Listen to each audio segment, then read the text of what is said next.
समझ नहीं आती। नहीं ना समझ आया तो फेल ली है हाँ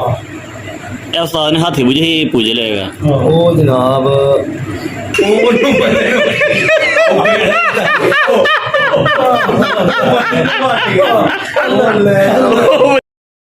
तो जी हाजमी साहब पहली का जवाब दोगे एक एरोप्लेन यानी कि जहाज जा रहा है 500 टन है एक इट थले सुट दो किनिया बच गई बाकी 500 टन एक सुट दो 400 रुपये ठीक हो गया। अच्छा इमरान भाई एक ऊंट है ते बड़ा बड़ा फ्रीजर है ਉਹਨੂੰ 3 ਸਟੈਪਾਂ 'ਚ ਤੁਸੀਂ ਫ੍ਰਿਜ 'ਚ ਪਾਉਣਾ ਹੈ किस तरह वाड़ोगे ਉਹਨੂੰ ਵਿੱਚ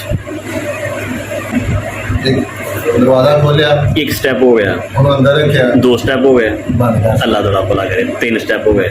हाजिम साहब हुण हाथी है 4 स्टेप ਜਿਹਨੂੰ ਤੁਸੀਂ ਫ੍ਰਿਜ 'ਚ ਪਾਉਣਾ ਹੈ सही ਦੱਸੋ ਉਹਨੂੰ ਸਾਰੇ ਨੂੰ ਲਾ ਕੇ ਤੇ ਦਰਵਾਜ਼ਾ ਬੰਦ ਕਰ ਦਿਓ।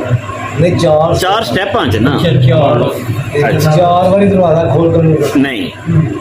मैं दसा ਸਟੈਪ 4 दरवाजा खोलिया एक स्टेप हाँ। ऊंट बाहर कढ़िया 2 स्टेप हाथी अंदर रखिया 3 स्टेप दरवाजा बंद करता 4 स्टेप। हाँ जी उस्ताद जी एक शेर मतलब उस जंगल च उन्हें सारे मतलब जानवरों ना मतलब उन्हें दावत दी है सारे जानवर दावत दी है ते सारे जानवर उत्थे मतलब दावत च आए ने एक नहीं आया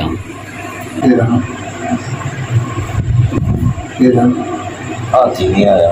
वो क्यों नहीं आया जी ਉਹਨੇ ਦਾਵਤ ਮਤਲਬ ਪੁੱਛਦੀ ਕੀਤੀ ਹੋਣੀ ਉਹ ਨਹੀਂ ਖਾਂਦਾ ਹੀਰਨ ਤੇ ਕੁਝ ਖਾਂਦਾ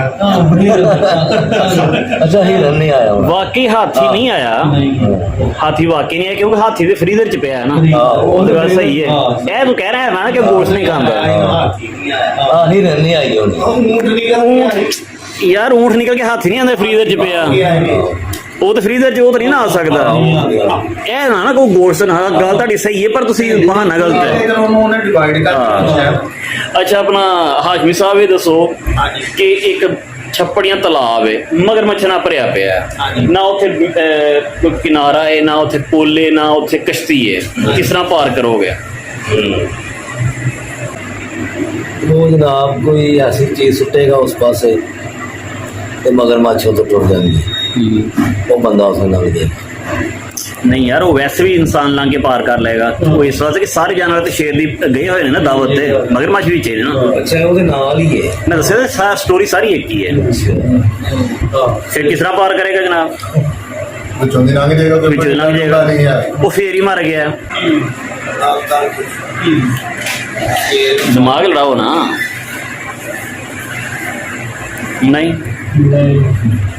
तो समझ नहीं आती। नहीं ना समझ आया तो फेल ली है हाँ या उस्ताद ने हाथी बुझे ही पूजे लेगा वो जनाब पानी जहरीला है नहीं पानी भी नहीं जहरीला हाँ ना जी तो इट नहीं डिगी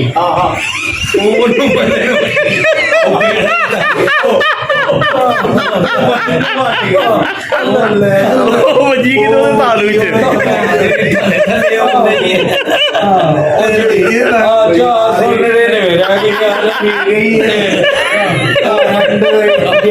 बच गई